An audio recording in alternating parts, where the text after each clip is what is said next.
Hello and welcome to Audience Score, where we look at films that have a discrepancy between the audience score and the critic score. Let's take a look at a film today that many critics seem to have a lot of issues with, and that is Space Jam: A New Legacy. Looking at the reactions so far on IMDb, it's 4.4 out of 10. Metacritic, we're looking at a 36%. User score 3.1 out of 10. Over at Rotten Tomatoes, there seems to be a big discrepancy. Critics are giving it a 27%, but audiences are giving it an 80%. And that's exactly what I want to talk about today, is that difference. What is going on with Space Jam: A New Legacy?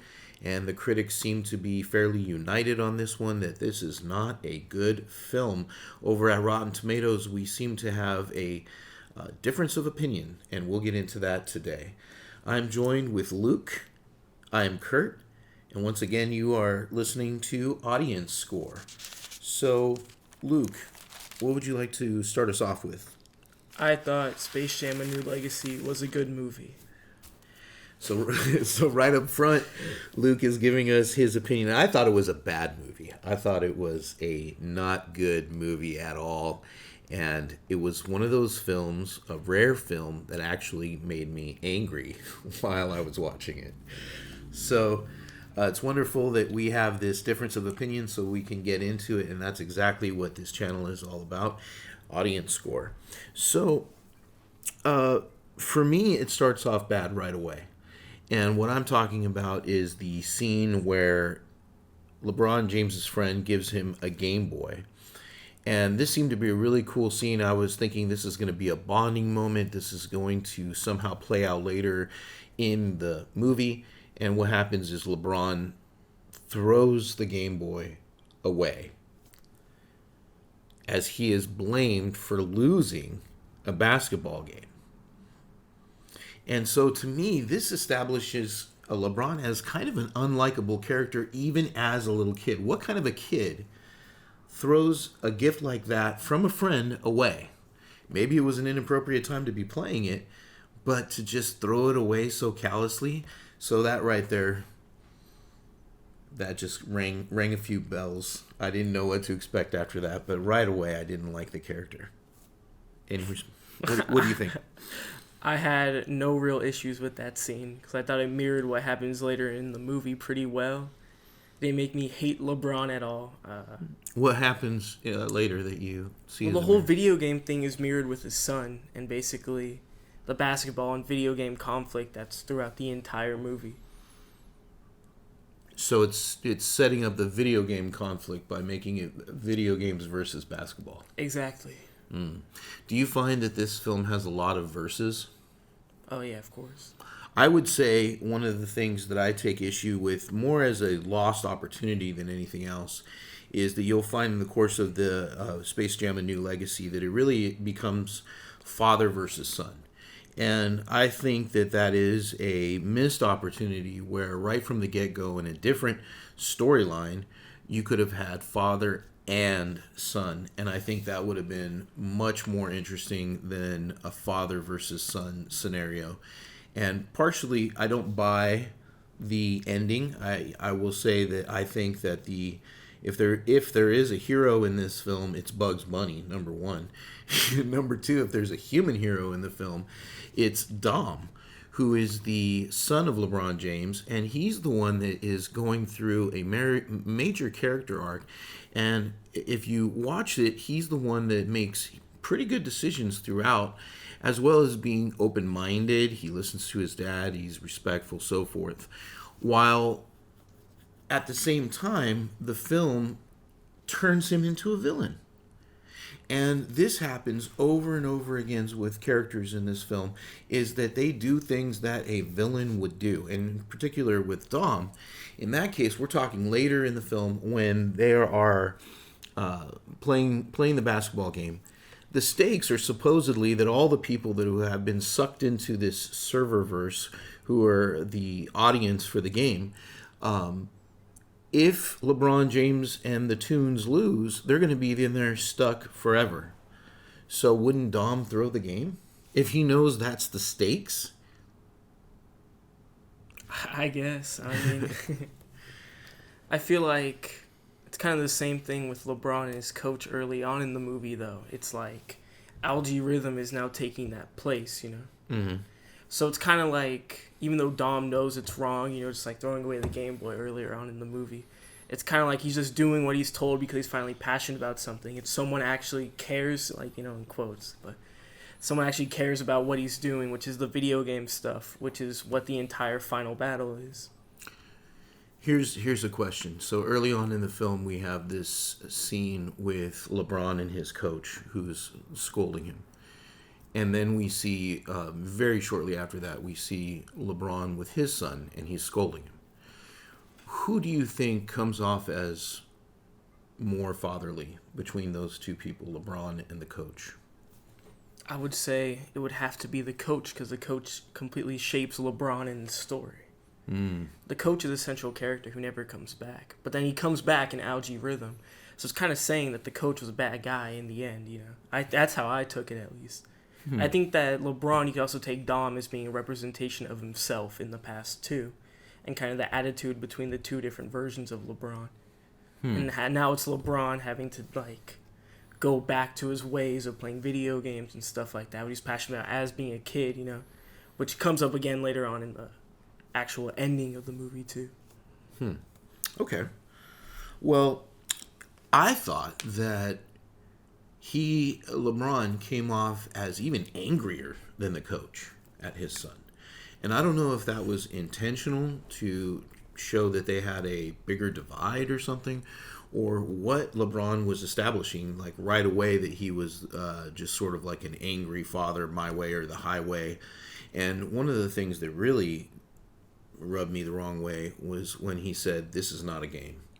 See, I don't about think... basketball. Are you kidding me? I don't think... Yeah, see, I think you're thinking about it the wrong way, you know. All right. LeBron James is a professional player, you know, like, that's his job. It's not really a game to him, so, like, I think it's, like, when he was on the court, you know, and he was bringing his video games or whatever outside, that was, like, a betrayal of LeBron. Like, that was a game, but basketball's not a game. It was practice. He was practicing to go to an actual camp to become a professional player, too, just like his brother supposedly was. They didn't really explain what he does, but I'm guessing he also plays basketball. And then you actually see LeBron being a good dad for one scene, I would say. Okay. When he's playing Dom ball and, like, they're just hanging out together before LeBron breaks the game or whatever. And then this next day, as like... Yeah, that's a good point. Oh, I'm so sorry. He brings him to the Warner Bros. Studio, too. Mm-hmm. Which I think that sets up that LeBron isn't trying to be a bad guy, because when they pitch him the Warner 3000 or whatever, LeBron straight up says no to the main villain instantly. He's like, this is a bad idea. I want to be a basketball player. What did you think when LeBron said that he was too busy with basketball to be an entertainment while he was in a movie? So I think that also represents that this LeBron in the movie is a different version of LeBron, just like in the original Space Jam. How Michael Jordan isn't the same Michael Jordan. They're kind of lived up to this pedestal where they are considered like kings, and they call him King James in this movie all the time. Oh, right there. Something that I hated. It was the worst thing in the world. It's exactly like someone who gives themselves a nickname and makes other people use that nickname. That's what King James sounds like. See, I had no problems with it. It was ridiculous. James. And later in the film, it was so ridiculous that Algae Rhythm refers to Dom as a prince. As if there was like some sort of like real monarchy. It's ridiculous. Because again, he is a professional at playing a game. A game. Well, it never stops being a game, whether it's at the entire child level or the professional level. I think that them calling him king is 100% just making fun of him. Like, I don't think it's supposed to be serious at all. I don't think they're playing up to this like status of LeBron. I think that he read the script and was like, I'm referred to as king 25 times. I'm not doing this film if I'm not referred to as kings at least 42 times. No way. I think he doubled down on how many times. He was like, this is ridiculous. And if I can't hear it, I want to see it. So I want to see images and text that says King James all throughout the whole thing. There's no way that they're propping him up to be a king. The entire movie, the Looney Tunes are just making fun of him. I don't think in any way the King stuff is supposed to be taken seriously, especially in the Warner Bros. Office. That entire scene is just making fun of Warner Bros. As a company. Well, you touched on something that I actually did like in the film, which was the Looney Tunes themselves.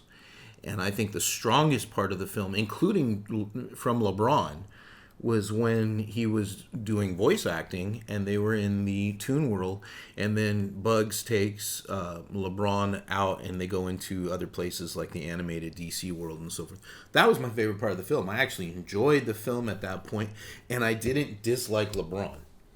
So that was really good. I thought the him as Robin joke was pretty cute, and it worked really well. But once again, I saw something that I didn't like, even within that part that I did enjoy. And that's when you had Daffy Duck and Porky, and they looked like they hijacked the train in order for Daffy to come off as Superman, right? And here's my question. Why are you making Daffy and Porky complicit in the murder of all the people on the train, and therefore making them villains as their introduction? Again, like almost every introduction of characters, they're the villain. And so where's the good guy is my question. Oh, well, I thought that scene was amazing. That's probably my favorite scene in the whole I thought it was kind of funny too. But my point is they still are introduced as villains. Well, and this in seems most to of the happen Looney Tunes over and shorts, over I again. mean, they're pretty much portrayed as villains. They're always fighting each other or doing stuff in which other people get hurt. And I think that in this scenario, they already knew that a hero was going to save them no matter what, which is what the whole purpose of that joke was. Why didn't the Justice League go along with them? Doesn't that make the Justice League villains too? That they could have gone along with them to assist, but they don't, to join their squad? No. Why not?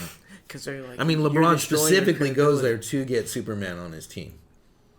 Yeah, but I don't think they know what the actual severity of this is. I mean, they're just digital characters. You know, the Looney Tunes technically have done something like this before in the original movie, which doesn't make sense because Space Jam is a movie in this movie, which means that they remember Space Jam. But does that mean that they're characters in Space Jam, or are they actual living creatures who were in the original Space Jam movie?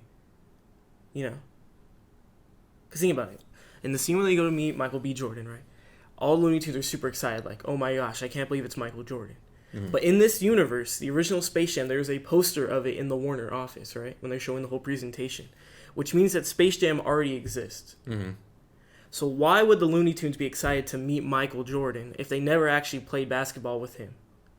They never lived underground the Earth. They never went to space in this universe. They live in a completely separate universe.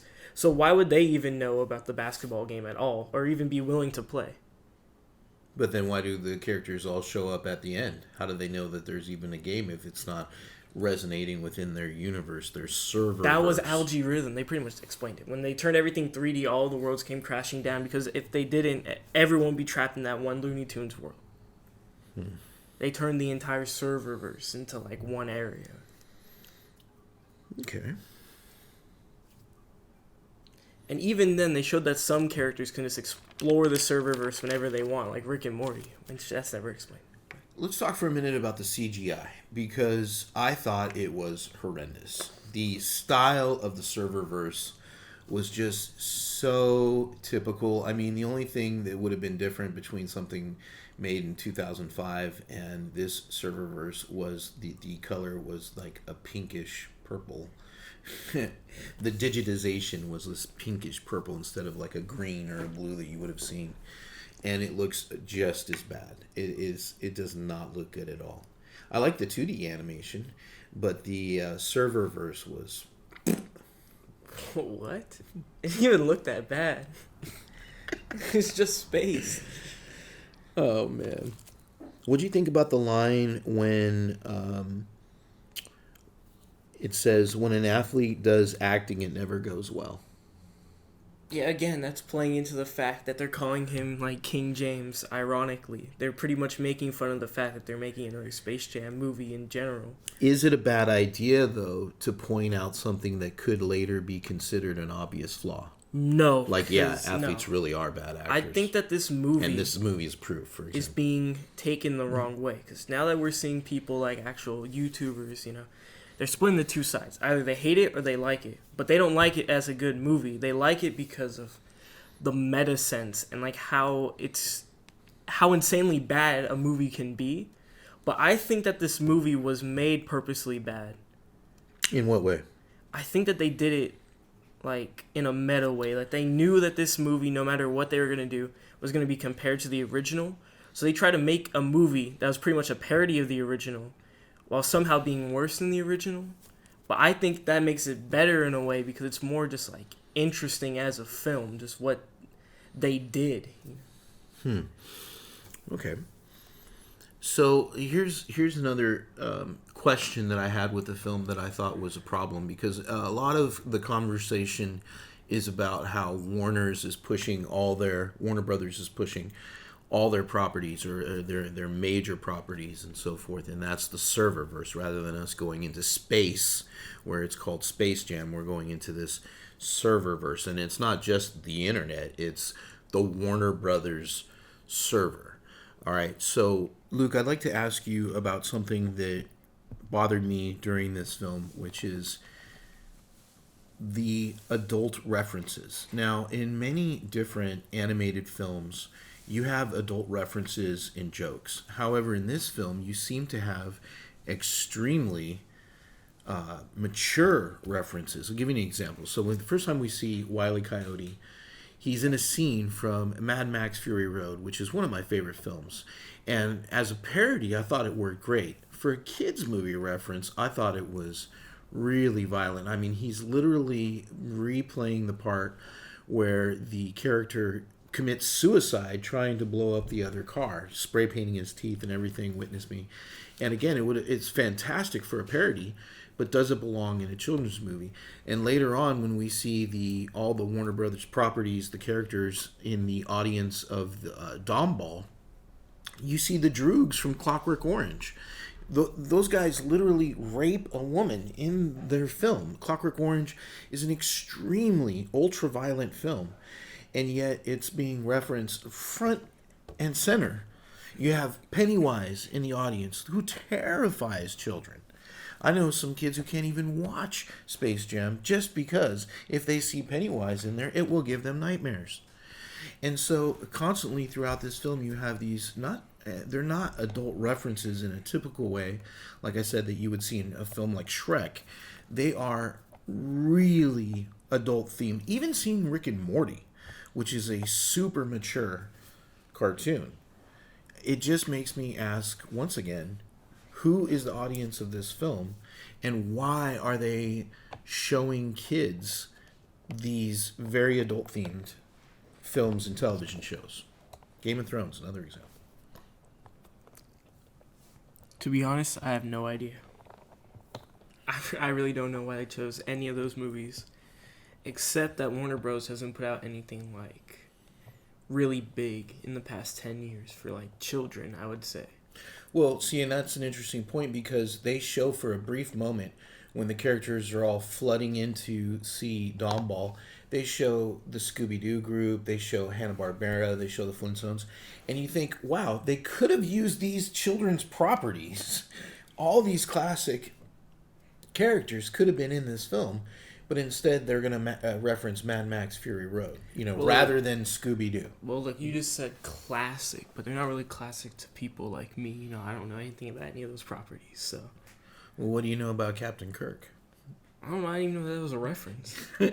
Exactly my point. That is my point exactly. So, yeah, I just feel like this film doesn't have an audience in mind when it was making it. Because it's not for, quote-unquote, everyone. It doesn't appeal to... It's too silly for people my age to see too many flaws to it. And yet, it's too adult-themed for really little kids. Here's another question I had, too. Is Warner Brothers saying that they use algorithms to make their decisions? Because that's what they set up in this film. I think that that's also a parody towards them as a company. I think that's what people are saying with movies in general now, that they all feel so fake, like they're not real. And I think that they're really playing into that with this movie because it feels so fake, to the point that I think it took that many people to create something like this, where they were like, wow, we really made a movie like this, I don't think one person could have come up with this movie. It's so weird, and objectively bad that I think it becomes good. It's interesting you say that not one person, because I believe there are 6 writers on this. Well, I'd say the original That's a lot of writers. The original movie had 4 writers, so I mean, Well, this one's certainly trying to top the original. I think it did top the original Okay. in terms of how weird it is, which arguably just makes it better. But. All right. Okay, so there is another scene in the film that kind of backs up my point about characters being introduced or turned into villains. And that is when the character Malik, LeBron's friend, is searching for him on the Warner Brothers lot, and he goes to a security guard. And the security guard, in what is meant to be a comical scene, refuses to help him. Why do you think that is? One, that character is not a celebrity in this universe, so why would he help him out? Secondly, I think it's just to play into the joke of LeBron's wife just showing up out of nowhere too. I think that's literally the only reason. I don't think it has any further context to it besides that one joke, which I don't even remember what it was, but I just remember there being a joke there. Well, I see this reoccurring theme of people in authority being really bad at what they do. Well, I mean, Here's an example. There's one point when LeBron gets really angry at Bugs, and he grabs him violently by the wrist. And it's not played for humor like you were talking about in the Toon World, where they get, they get hurt all the time, squish squash and all that. This one is shot as if he's hurting Bugs, and Bugs has this look of pain on his face, and he says, "So you're that kind of king?" okay, And I think it really shows LeBron is the villain of this film, more so than Algae Rhythm. I mean, I'd agree to a certain degree. I mean, objectively, Algae Rhythm is the main villain, but I think it's part of LeBron's arc. Like he's super excited to meet the Looney Tunes at first because he's like, "Wow, I grew up with you guys," But then by that point in the movie, he's like, "I'm tired of you, Bugs. We're supposed to make this ultimate team, and now you messed everything up. And if we don't win this, I don't get my son back." So one of the things in the hero's journey mythology is that the hero will often die in a story, or will go through a symbolic death and resurrection scene. We even see it in the story of Jesus Christ, the death and the return. And so why does that go to Bugs instead of LeBron? Because there's a scene where Bugs Bunny literally dies. Again, something the kids really want to see.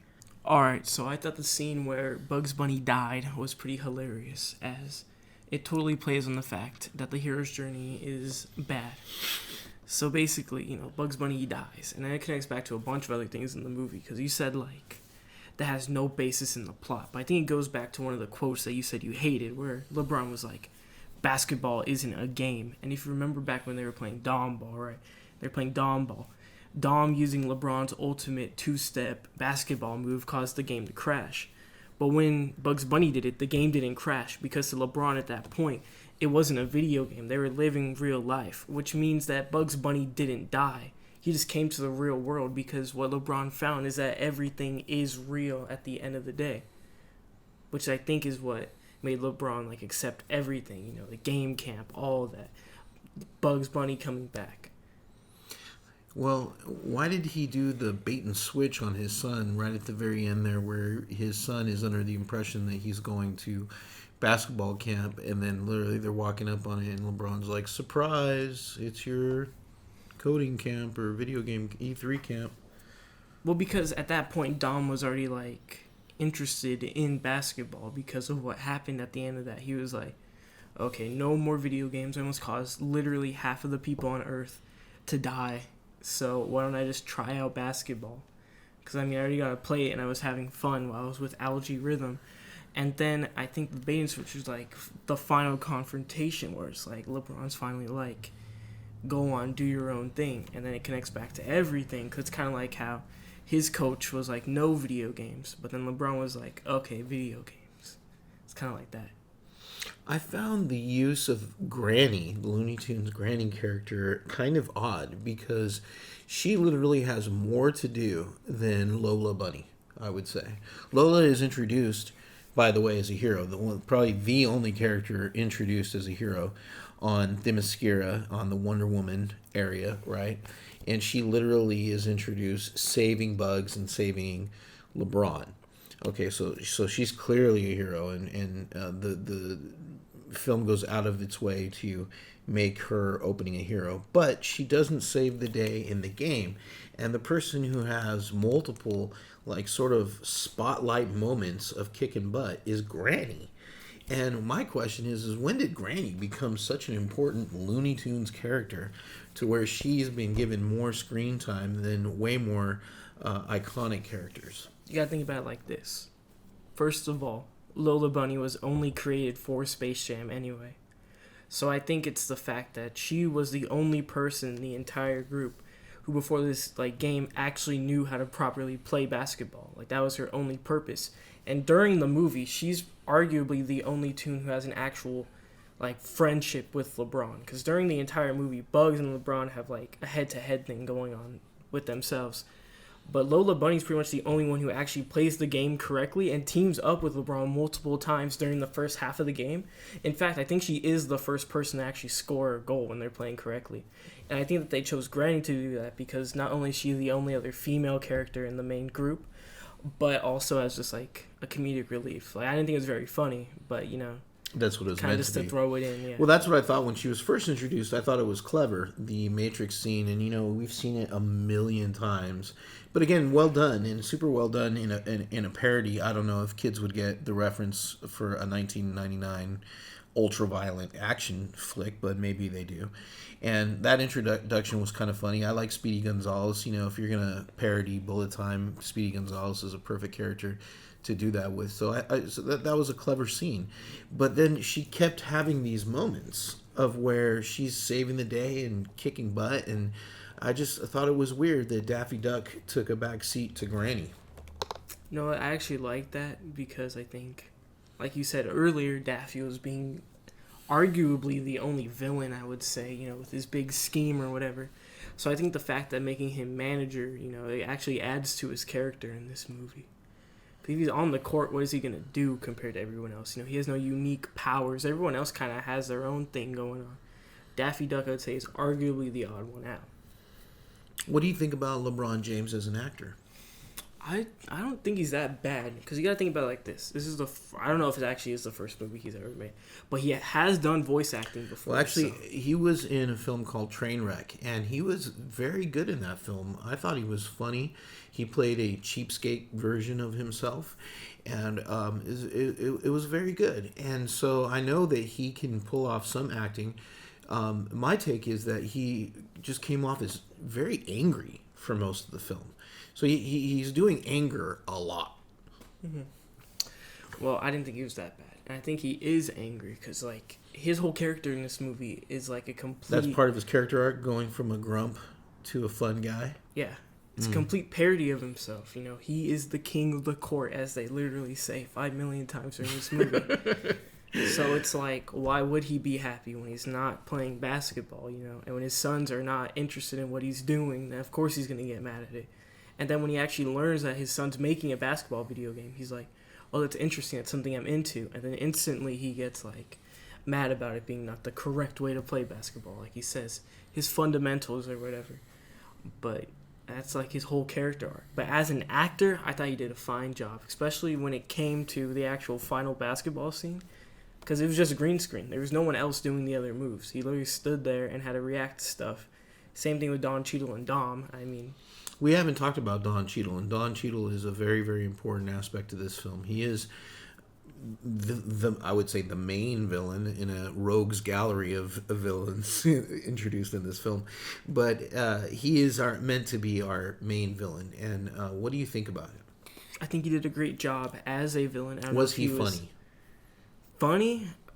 No. Yeah, I didn't think so either. But as a villain, I think he was a good villain. because he was legit just a villain. Like he was playing it up really. It's always great to see Don Cheadle, amazing actor. I've been a fan since Boogie Nights, but in this one, I don't know if he was trying to go for a more comedic take, and I didn't think it was that funny. I don't know if it was the lines or, It's 100% the lines. I think he was giving a pretty good performance. He was really hamming it up, but I think just like what he had to work with wasn't that great. And again, that might be on purpose because he is not a human in this movie. He's just an algorithm. So he wouldn't even have his own sense of humor. So that could have even been part of it, if that's what they were really going for. Well, he says earlier on his character that he wants respect. Mm-hmm. Why would an algorithm want respect? Well, because in this universe, he's the one who's creating all these movies, basically. It's supposed to be implied that he's the one coming up with the scripts, the ideas, setting up meetings for everything. He's the one who does everything at Warner Bros. In this universe, So I think that's why he wants respect. He's created all these movies, and he finally came up with an idea that would let any actor or any celebrity of any kind just be straight up implemented into a movie without them having to actually pay the actor or even having to get them on set. It can mimic all their personalities or whatever. And he finally came up with this ultimate idea, and then no one cared about it. Mm. Another scene that I did like, and it really made me think that if we got a rewrite on this film where it was a father-son team-up versus a father versus son, I like the scene when once Dom has switched sides to the Toon side, and he throws the power-up or jump button, whatever it was, that LeBron steps on and gives him the ability to make the score. I thought it was great giving him that moment. And again, I felt, though, that by giving Dom that moment and by giving Bugs that moment, that LeBron doesn't have much of a moment right there. Like, he's not the hero that it hinges on. It hinges on Dom. Yeah, Dom is the hero. Dom is the hero of this story. Yeah. Yeah, so who's LeBron? LeBron, he's the mentor. He's the mentor? I see that. I guess that, yeah, you could see that. But he's learning to become the mentor, too. Exactly. Bugs is his mentor. Yeah, there's like 5 different mentors in this movie. Who's the best mentor? And Algae Rhythm's a bad one, obviously. I'd say Algae Rhythm was the best mentor in the movie. Algae Rhythm? Because he pretty much was the only person who told Dom to do what he wants to do. And by doing that, he was the one who was like, I don't want to be evil. I want to be good. I want to help my family. Once he actually realized what the stakes were. Dom? Yeah, I think Dom is the main character. The way they set him up, Dom doesn't really... doesn't seem too concerned about people being stuck in the serververse until later. Well, yeah, exactly. Because I don't think he realized the actual situation going on, I think it was more of just like a starstruck moment. Like, whoa, my game is on. Everyone can see my game. Everyone's playing my game right now. Well, it's a fine line because you're essentially teasing that the person is a villain, that they're on the villain side. Like all of those characters on the Goon, they're called the Goon Squad, first of all, but all of them are these sort of predator representations of basketball players. These sort of like highly venomous, highly deadly animals. They're clearly the villain side. They're the, they're the bad guys. Mm. So why put him as a character in that situation? It makes him a bad guy too until he flip-flops.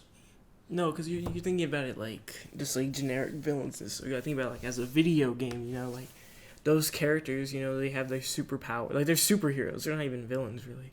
Like in that basketball game, I thought those were the playable characters. So it's like they all have their own unique powers that you'd be able to use in Dom's game or whatever. And Dom was playable in it. So I think it's just Dom living out his dream, and finally being able to show his father that it doesn't matter if I'm good at basketball or not. I can make my own game. I think that's what he was really supposed to show off throughout. Okay, so before we wrap it up, you wanted to do a rundown of the story? Yeah, I guess. All right, let's hear it. Okay, so here's a quick recap if you haven't seen the film.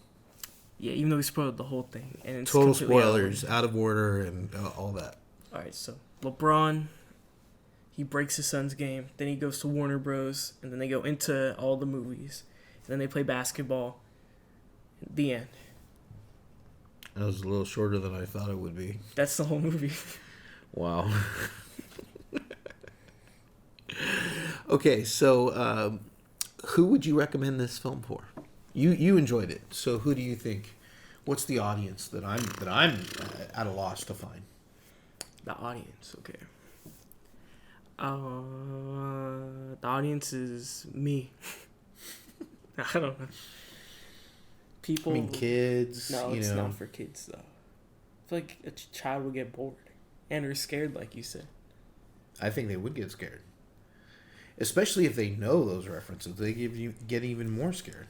I think the audience could only be for people like me, who can see this as more of a meta movie, not as like a real movie, because this isn't a real movie. I don't think that's the audience they were shooting for, though. They're shooting for a very general audience, very broad They're going audience, for everyone. families. I'm saying that from how I took it, this is the audience I would say would like this movie. That's the group who would actually enjoy it and get it. Mm-hmm. But you gotta think about it like that was their purpose making it. Because if that wasn't their purpose, then I don't know. The audience is all over the place. I think they were trying to go for everyone, like a Marvel movie, but those are more generalized. I don't know. This movie's just kind of all over the place. If you could do a rewrite of this film, would you include such mature references? I probably would. I probably would have tried to go for like a PG-13 rating or something. Yeah. A PG-13 rating? Yeah. Well, then it would have made more sense, honestly, because you just aged up your audience quite a bit by going from a PG to a PG-13 rating. So, and we know you can even get away with an F-bomb in a PG-13 movie. Yeah, I probably would have had that would have made more sense, honestly, than a PG film trying to attract a very young audience. Well, I mean, Don Cheadle's character does curse multiple times throughout the film. They censor it out or whatever, but like, I don't know. I feel like that would have added to his character too. It's like he's so blatantly evil, that Dom doesn't even see it. Like he doesn't even care. I felt it's funny because I one of my criticisms is that so many characters are villanesque or introduced as villains and so forth, and yet when it comes to Don Cheadle's villain, I don't feel like he's that bad. Yeah, well, like I kind of get where he's coming from, why he was pissed at LeBron, and then I also found that his support of Dom was more. I bought that more than LeBron's support of Dom. I think just because LeBron I didn't feel like LG understand. Rhythm was really using the kid as much as supporting him. I don't know about that, but yeah. I don't know about that either, but I just that was my take on it. No, I think he was 100% using him. Only that? I don't think so. He doesn't start off with bad intentions.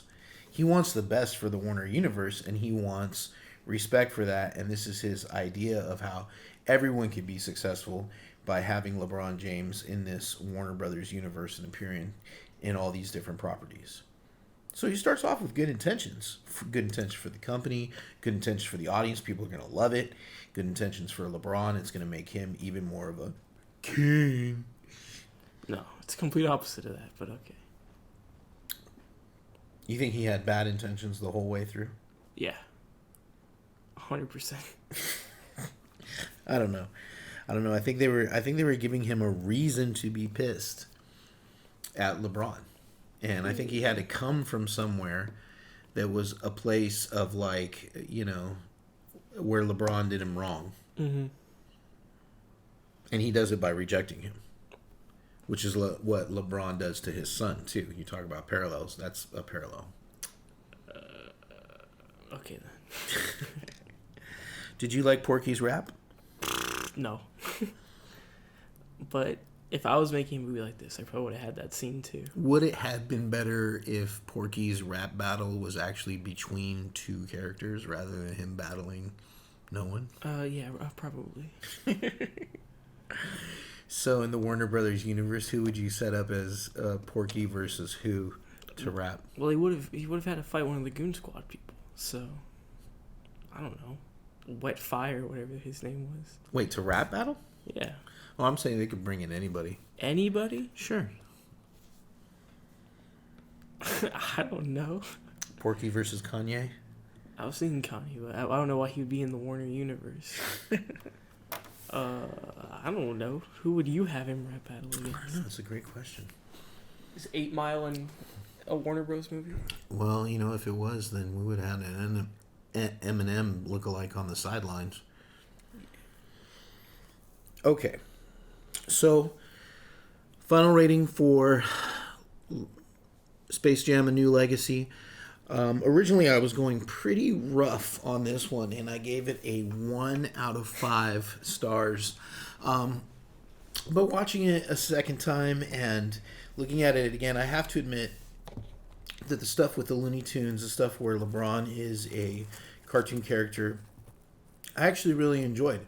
And there were some good moments in this film. So I give it a 2 out of 5, being very generous. Overall, I think a bad film. I think it does not appeal to either a fully adult audience or a child's audience, and therefore is in a very weird position as far as who's going to like it. And as Luke said, he's looking at a very small audience, I think, of people who find the meta humor in this really funny and get it. I would give this movie probably, I don't know, a 3 out of 5. Wow, I thought you were going to go 4. 4? No, that's ridiculous. A 2.5 is mediocre, by the way. So I think this is above average. I don't think it's horrible at all. I just think it's weird, and they probably shouldn't have made it. But I don't think it's that bad, honestly. What could have been done from your perspective that would Cut have made down the this final basketball game 20 minutes. That was my least favorite part of the movie. Mm. I don't like the basketball game. It's too long. Mm. The Just Dom ball. Yeah, cut it down 20 minutes, and I think it'd be good. Interesting. That whole scene goes on for an hour. Cut it down 20 minutes. Wow. They would lose nothing, literally. Yeah, speed the pace along a little bit. I don't better. think the first hour is bad at all, really. I just think that even the game isn't like bad. It's just it goes on for too long. Mm-hmm. Make it an hour. Well, I'd like it to be an hour and a half, but I mean, just make it an hour 45. Cut it down 15 minutes. There you go. Real quick, I have a question that just popped in my mind. What was your favorite adult reference? My favorite? Yeah, going back to those. Oh, quick. probably the 60s Robin in the background. He's just there. I don't know. But Yeah, they had a 60s Batman, too. mm-hmm. that was pretty weird. Multiple versions of the Penguin, I noticed. Yeah. Which is kind of distracting. If like, where's the focus when you have these characters on the sideline that are pulling your focus and you're sort of playing trivia, who's that? It's neat for a moment, but then you're missing the entire core content. Yeah, there's that one Which you were saying is going too long anyway. One weird gorilla guy in the background. Did you notice? It was like black King and Kong. white. No, not King Kong. It was like cell shaded in the background. It was like a black and white gorilla. That's what my attention was on. I had no idea who it was or what it was supposed to be. Well, this is a weird black and white gorilla guy in the background. And that was what I was focusing on the most. I don't know what it is. Yeah, it's distracting. So, again, it's something that's meant to be neat, but it's just isn't pulled off. That doesn't quite work. It's better than Ready Player One, though, by a lot. Oh, no. Yeah. Oh, Lord, no. Yeah, that movie's really bad. I like Ready Player One. Ready Player One's a 3 out of 10. I can watch that 3 out of movie over and over again, and it's entertaining for me. No, that movie's so boring. I'm not saying it's a great film. I just think it's entertaining. This film, to me, there's too many things I dislike to enjoy it start to finish. But how is it not entertaining, though? It is. There are things that are entertaining, and some stuff is actually good.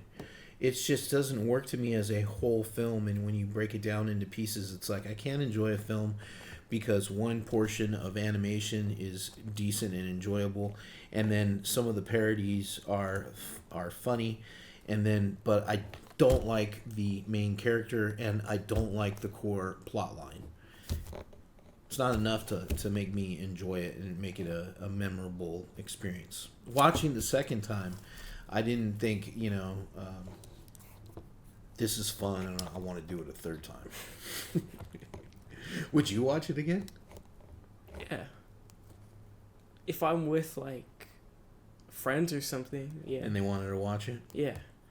I would try to talk them into watching Ready Player One.